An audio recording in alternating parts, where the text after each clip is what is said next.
아니, 저 사람은 뭐하러 쓸데없는 말을 해서 나까지 골치 아프게 만드는 거야. 여기는 프랑스 파리의 어느 사무실. 한 남성이 기사를 보더니 심각한 표정으로 불만을 토해내는데요. 대체 이 남성이 누구이고 불만이 쌓인 대상이 누구인지 함께 알아보러 가실까요? 잠깐 1초 만에 누를 수 있는 좋아요 버튼만 눌러주시면 영상 제작에 큰 힘이 됩니다. 안녕하세요. 저는 프랑스 파리에서 경찰로 일하고 있는 클라라라고 합니다. 저는 어렸을 때부터 경찰이신 아버지를 보면서 항상 멋있다고 생각했어요.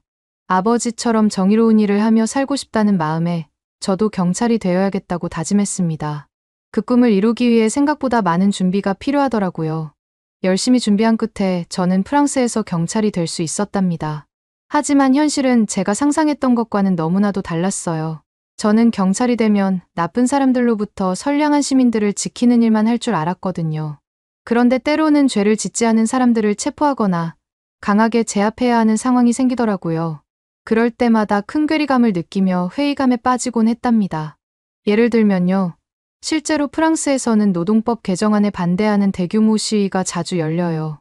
그럴 때마다 경찰은 시위 규모가 너무 커지면 어쩔 수 없이 제재를 가해야만 하죠. 하지만 시위에 참여한 분들은 결코 나쁜 의도를 갖고 있지 않거든요. 그들은 단지 근로시간을 주 35시간으로 유지하되 노사가 합의한다면 주 46시간까지 연장할 수 있게 해달라거나 노조가 아닌 개별 노동자와의 협상을 통해 근로조건을 정할 수 있게 해달라고 요구했을 뿐이었어요. 그런데도 일부 과격한 시위대 때문에 대부분의 평화로운 시위 참가자들까지 강제로 해산시키고 체포해야 하는 일이 많았습니다. 그럴 때마다 너무 속상하고 마음이 아팠어요. 또 다른 경우로는 파리에서 대형 마라톤 대회가 열렸을 때가 있었어요. 그때 참가자들 중 한 명이 의심스러운 행동을 했다는 신고가 들어와서 체포를 했는데 알고 보니 그 사람은 범죄를 저지를 생각이 전혀 없었더군요. 단지 물을 마시려고 코스를 잠깐 이탈했던 것뿐이었습니다. 정말 체포해서 풀어드릴 땐 죄송한 마음만 가질 뿐이었어요. 이렇게 선의의 시민들을 의도치 않게 체포했다 풀어주는 일이 반복되다 보니 제 자신에게 회의감이 들기 시작했어요. 특히 파리 시민들이 파업이나 시위를 할 때마다 저희가 나서서 진압해야 하는 상황이 가장 저를 힘들게 했습니다. 매번 그런 일이 반복되니 도대체 왜 경찰이 된 건지 자괴감이 들 정도였어요. 사실 저는 경찰이 되면 주로 도둑이나 범죄 현장을 급습하는 일을 할 거라고 생각했거든요. 하지만 실제로는 그런 일은 극히 일부분에 불과했습니다. 대부분은 시위 진압이나 교통정리 같은 것들이었어요. 물론 그것도 나름대로 시민들의 안전을 지키는 일이긴 하지만 그 과정에서 때로는 선량한 시민들이 피해를 보는 모습을 지켜봐야 한다는 게 큰 고민이었어요. 그렇게 무기력함을 느끼며 지내던 중에 너무 답답해서 절친한 친구인 안나에게 속내를 털어놓았답니다. 그랬더니 안나는 제가 심각한 번아웃 증세를 보이는 것 같다면서 휴가를 내서 재충전의 시간을 갖는 것이 어떻겠냐고 제안했어요. 돌이켜보니 그동안 휴가 한번 제대로 가본 적이 없었던 것 같더라고요. 이어서 안나는 자기가 살고 있는 한국에 한번 놀러와 보라고 권했어요.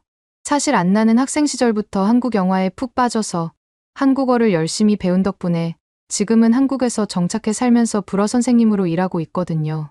안나를 본 지도 벌써 3년이나 되었는데 그 친구는 항상 한국에서의 행복한 나날들을 자랑하면서 저더러 꼭 와보라고 했었습니다. 하지만 매번 시위 진압이나 교통정리 같은 바쁜 업무에 치여서 좀처럼 시간을 내기 힘들었어요. 아무래도 파리에서 한국까지 가는데 좋기 15시간은 걸리잖아요. 이번 기회에 번아웃도 해소하고 오랜만에 안나도 만나는 겸해서 한국 여행을 가보기로 했습니다.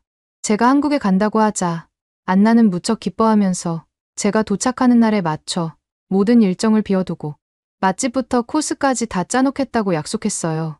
저는 오랜만에 안나랑 놀 생각에 기대감에 찬 채 한국행 비행기를 탔답니다. 인천공항에서 반갑게 저를 맞이한 안나의 모습은 3년 전이랑 하나도 변함이 없더라고요. 안나는 너무 반가웠는지 저를 꼭 껴안으면서 한국에 있는 동안만큼은 프랑스에서의 일은 잠시 잊고 즐겁게 지내자고 했습니다. 안나는 우선 자기 집에서 짐부터 풀어야 할 것 같다면서 지하철을 타고 가자고 했어요.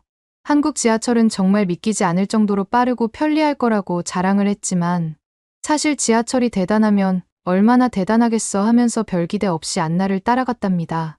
지하철역에 도착한 뒤 문득 안나에게 보조 배터리를 빌릴 수 있는지 물어봤어요. 긴 비행시간 동안 핸드폰만 만지작거리다 보니 배터리가 예상보다 빨리 닳았거든요. 그런데 안나는 아쉽게도 보조 배터리가 없다고 했어요. 대신 조금만 기다리면 역사 안에 스마트폰 충전기가 구비되어 있으니 거기서 충전하고 가면 된다고 알려줬죠.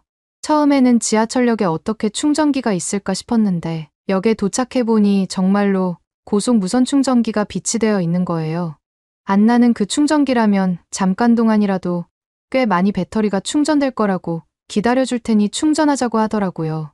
저는 안나에게 당연히 지하철역에 콘센트가 있어서 코드를 꼽아서 충전을 해야 되는 줄 알았다고 하자 안나가 웃으면서 제 핸드폰을 받아서 무선 충전기 위에 올려주더군요. 몇 분 만에 생각한 것보다 많은 양의 배터리가 충전되어서 무사히 한국에 도착했다는 소식을 부모님께 전할 수 있었답니다.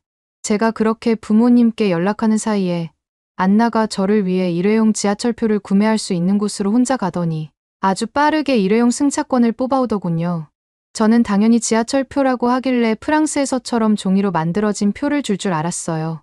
하지만 안나는 제게 종이가 아닌 플라스틱 카드를 내밀더라고요. 안나한테 이게 뭐냐고 하니까 안나는 이건 일회용 승차권이라고 하면서 한국에서는 종이 승차권이 아닌 모든 승차권이 플라스틱 카드로 만들어지거나 핸드폰으로 이용한다고 설명해 주더군요. 프랑스에서 타던 지하철과는 정말 다른 시스템이라 신기했답니다. 안나가 준 일회용 승차권이 너무 특이해 보여서 이리저리 사진도 찍었어요. 그러자 안나가 목적지에 도착해서 이 카드를 보증금 반환기에 넣으면 500원도 다시 받을 수 있다고 자랑하더라고요. 저는 체계적인 한국의 지하철 시스템을 보고는 너무 신기해서 안나한테 엄지를 척 내보이면서 한국 정말 장난 없다고 말을 했답니다. 가장 놀라웠던 건 지하에 있는 지하철역이라서 환기가 분명히 잘 안 될 텐데 왜 하나도 냄새가 안 나는지였어요. 프랑스는 사실 지하철역으로 들어서자마자 코를 막을 정도의 심한 찌린내가 나는 게 다반사거든요. 그렇게 한국 지하철역을 제가 신기하게 두리번거리자 안나는 제 손을 잡고 지하철은 실컷 탈 때니까 탈 때마다 구경하면 된다면서 개찰구로 이끌더라고요. 개찰구에서 일회용 승차권을 찍고 들어왔는데 갑자기 배가 너무 아파지기 시작했어요. 안나한테 배가 아파서 미칠 것 같다고 얘기하면서 이 주변에 화장실이 어디 있는지 급하게 물어봤습니다. 그랬더니 안나가 지하철역 안에 화장실이 있으니 굳이 바깥으로 나갈 필요 없다고 말을 하더군요. 저는 믿을 수가 없어서 안나한테 한 번 더 물어봤어요. 혹시나 제가 잘못 이해했나 싶었거든요. 프랑스 지하철역에는 화장실을 볼 수 있는 경우가 극히 드물거든요. 다시 되묻는 저를 보면서 안나는 개찰구 밖을 가리키면서 저쪽 어딘가 화장실이 있을 거라고 하더군요. 그러면서 안나는 한국의 모든 지하철역에는 화장실이 마련되어 있다는 거예요. 안나한테 너무 급하니 빨리 화장실을 알려달라고 하니까 안나가 저 밖에 화장실 표시가 있는 것 같다면서 같이 가자고 하더라고요. 그렇게 안나 뒤를 발을 동동거리면서 쫓아갔는데 문제가 생겼답니다. 화장실은 개찰구 밖에 있는데 다시 찍고 나가면 제 일회용 승차권은 이미 다 쓴 게 되는 거잖아요. 저는 안나한테 한 번 더 승차권을 구매해도 좋으니 빨리 나가자고 앞장서려고 했어요. 하지만 안나는 빨리 밖으로 나서는 저를 잠시 붙잡고 걱정하지 말라면서 갑자기 개찰구 쪽으로 급하게 가더니 어떤 버튼을 누르더라고요. 음악이 흘러나오면서 수화기에서 한국말로 뭔가 방송이 흘러나왔어요. 그런데 안나가 한마디 하자 개찰구 문이 스르륵 열리더라고요. 이게 어떻게 된 일인지 너무 신기해서 당장 묻고는 싶었지만 볼 일이 더 급했던 저는 안나에게 캐리어 좀 맡아달라 부탁하고 재빨리 화장실로 달려갔답니다. 화장실에서 볼일을 보고 손을 씻으면서도 화장실을 둘러보면서 신기하다는 말이 절로 나왔어요. 어떻게 지하철역마다 이렇게 깨끗하고 잘 관리된 공중 화장실이 있는 건지, 그것도 무료로 이용할 수 있는 건지 믿을 수 없었거든요. 프랑스 공중 화장실에서는 이 정도 깔끔함이 절대로 나올 수 없거든요. 시원하게 화장실을 다녀온 뒤 안나에게 아까 그 개찰구에서 한국인과 도대체 무슨 대화를 나눴냐고 물어봤어요. 안나는 별말 안 했다면서 그냥 무슨 일이냐고 물어봐서 화장실 간다고 말한 것뿐이라고 하더라고요. 이어서 안나는 이렇게 급하게 화장실을 갈 때에는 자신이 그랬던 것처럼 개찰구 버튼을 눌러 영무원한테 말해서 문을 열어달라고 하면 된다고 설명해 주었습니다. 저는 안나한테 한국의 화장실은 어떻게 이렇게까지 깨끗하고 무료일 수 있냐고 믿기지 않는다고 말을 했고, 지하철 시스템도 어찌나 잘 되어 있는지 모르겠다면서 눈을 반짝이면서 말을 했어요. 솔직히 모든 게 너무 신기했거든요. 그런 저를 보면서 안나는 턱을 쓸어내리면서 벌써부터 놀라면 곤란하다고 얼른 짐이나 풀러 가자고 재촉하더라고요. 저는 안나를 보면서 엄청 재촉한다고 왜 이렇게 사람이 급해졌냐고 한국 사람 다 됐다고 말을 했답니다. 안나는 저를 데리고 다시 개찰구로 가더니 아까와 똑같이 버튼을 눌렀고 역시나 그 영무원분이 바로 문을 열어주셨습니다. 지하철 승강장으로 내려가자마자 저는 안나에게 한국 지하철은 보통 몇 분 간격으로 오는지 물어봤어요. 그랬더니 안나가 자기 핸드폰으로 지하철 앱을 보여주면서 이 시간에 정확히 도착할 거라고 알려주는 거예요. 거의 100% 정시에 온다면서 기다려보면 알 거라고 하더라고요. 솔직히 안나의 말을 듣자마자 다 믿지 않았어요. 프랑스에서는 도착 시간이 정해져 있어도 안 지켜지는 경우가 많았거든요.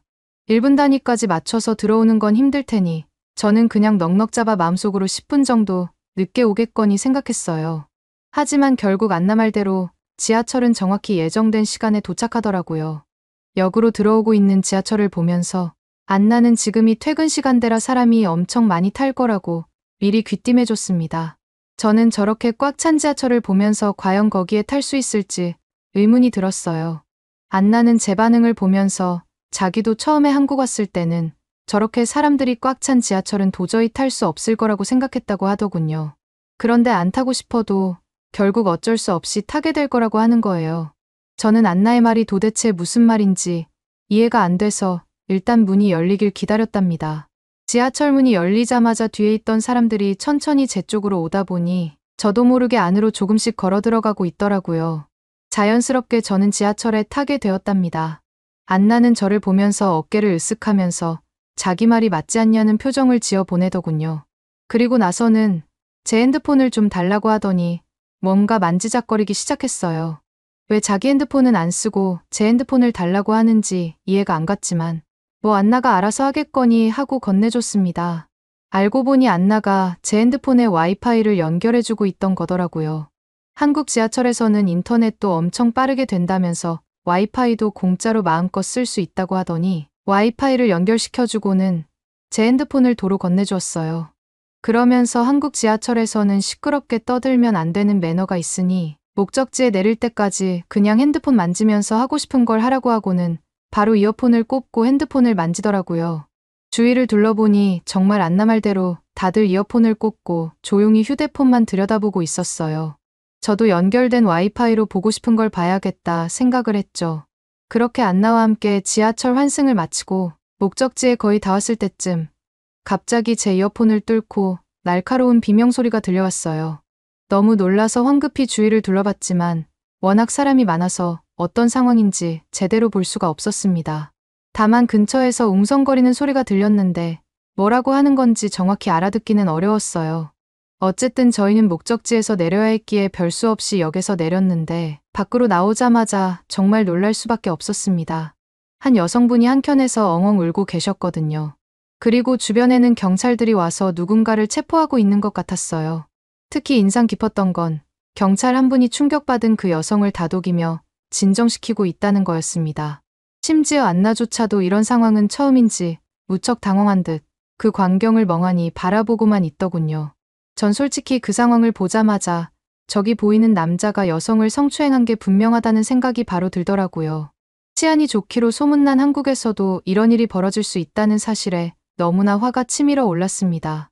만약 여기가 프랑스였다면 주저없이 달려가서 저 남자를 붙잡아 바로 체포했을 텐데 타국에 있다 보니 그렇게 할 수가 없어서 그저 주먹만 꽉 쥐고 부들부들 떨 수밖에 없었어요.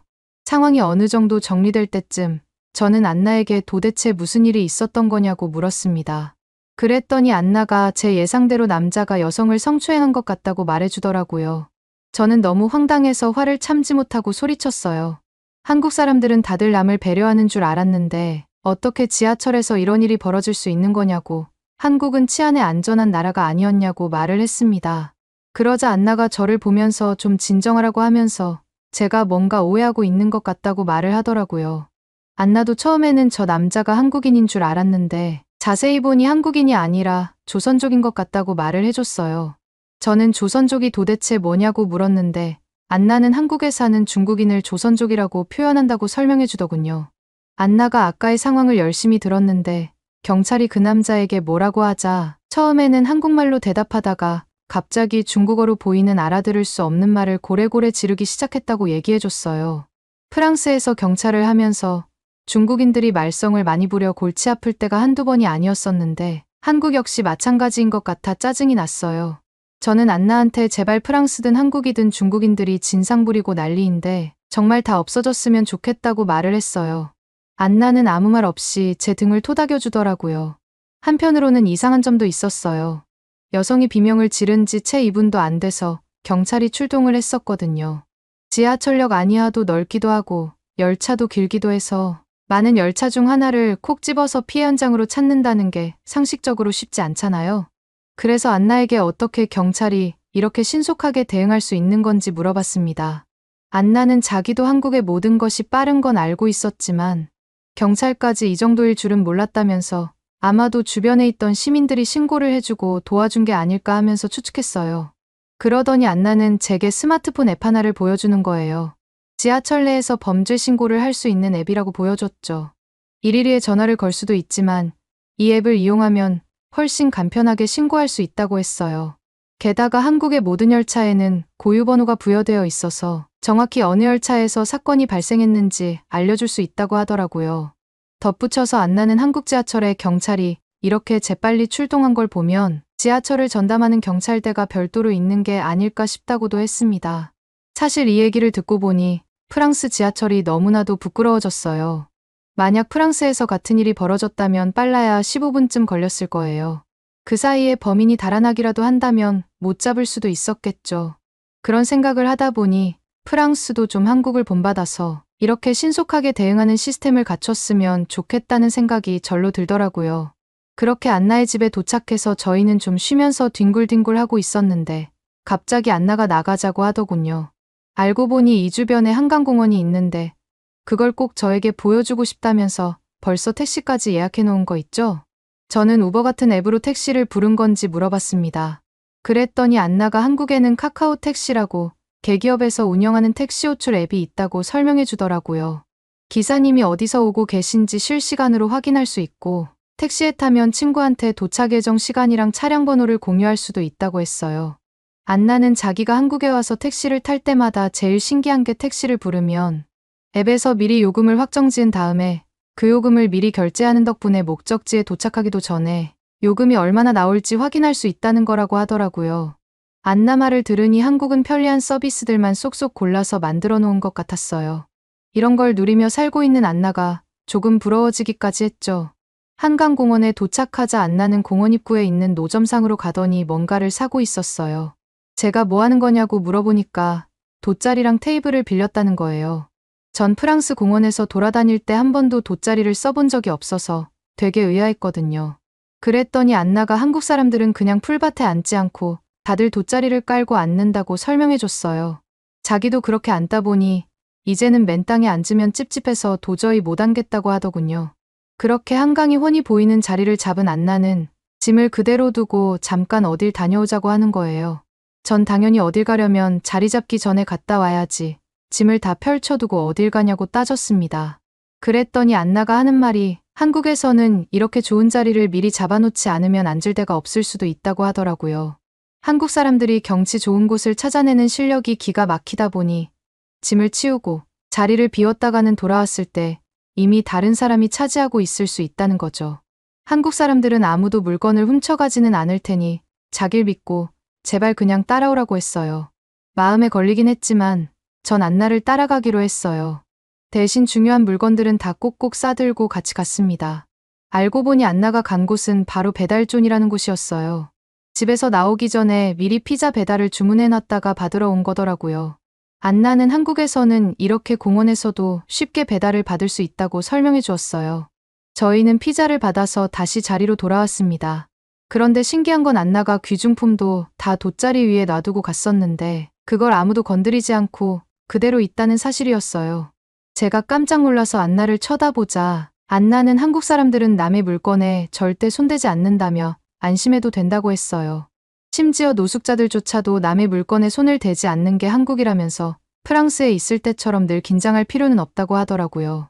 그렇게 안심하고 한강을 바라보며 피자를 먹는데 정말 물이 너무 파랗고 넓어서 가슴이 뻥 뚫리는 느낌이었어요. 피자 맛도 정말 좋았습니다. 사실 프랑스에도 피자가 많아서 왜 하필 한국에서 시켜 먹나 싶었는데 프랑스 피자랑 비교하면은 토핑도 더 푸짐하고 치즈도 듬뿍 들어가서 씹는 맛이 살아있더라고요. 피자를 4조각이나 먹으면서 저는 계속 한강물이 어떻게 저렇게 깨끗할 수 있냐고 감탄했어요.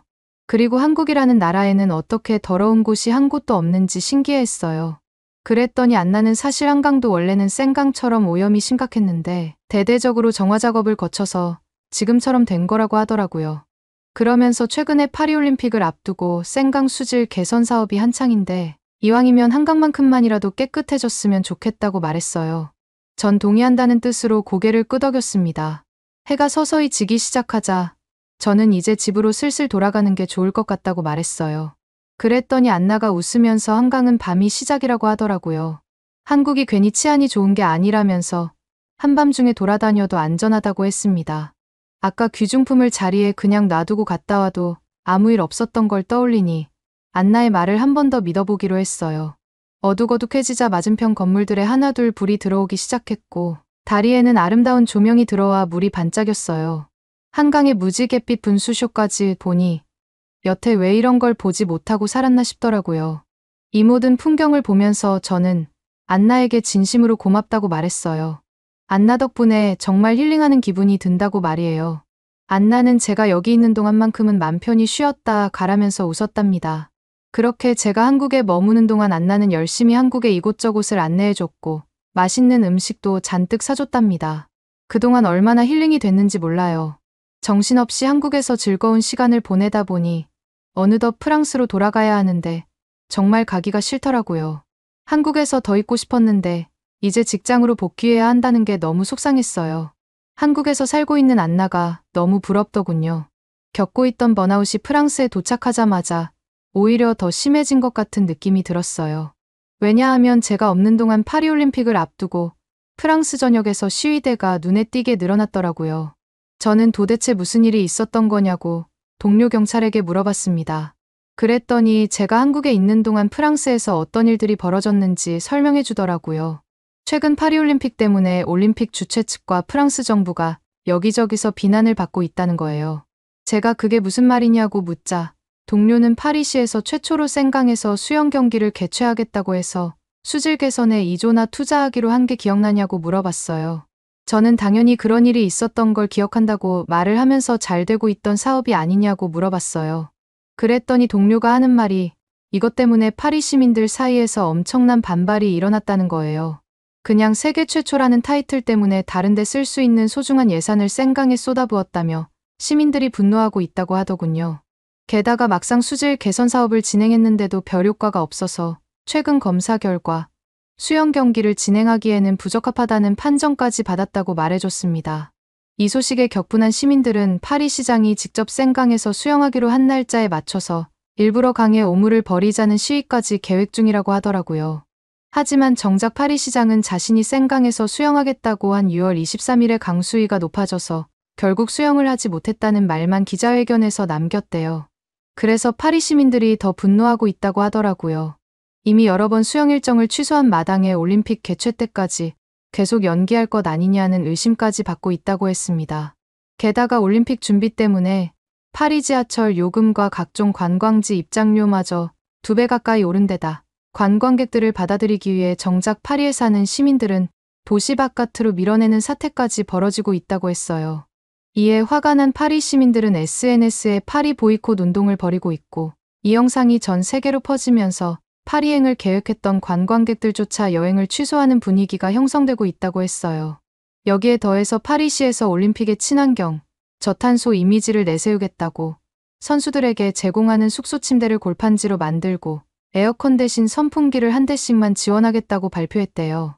이런 열악한 환경 탓에 선수들이 제 실력을 발휘하지 못할 거란 우려까지 나오면서 많은 사람들이 아예 파리올림픽 보기를 거부하겠다는 여론이 형성되고 있다네요. 마지막으로 동료가 전해준 소식은 최근 파리 시장이 생강에서 수영 경기를 펼쳐도 될 정도로 수질을 개선했다는 걸 증명하기 위해 올림픽 전에 경찰청장과 함께 강에서 수영하겠다고 공언했다는 거예요. 그런데 경찰청장조차도 괜히 파리 시장 때문에 그 지저분한 생강에서 헤엄쳐야 한다는 사실에 골치 아파한다는 소문이 들린다는 거 있죠? 이런 모습을 보다 보면 대체 파리올림픽이 누구를 위해 열리는 건지 싶다니까요. 여러분들은 그래도 이번 파리올림픽이 기대되시나요? 오늘의 사연은 어떠셨나요? 오늘의 사연이 마음에 드셨다면 좋아요만 한번 눌러주세요. 1초밖에 안 걸리지만 좋아요를 한번 눌러주시면 더 좋은 사연을 소개해드리는데 큰 힘이 된답니다. 긴 영상 시청해주셔서 감사합니다. 오늘도 행복한 하루 보내세요.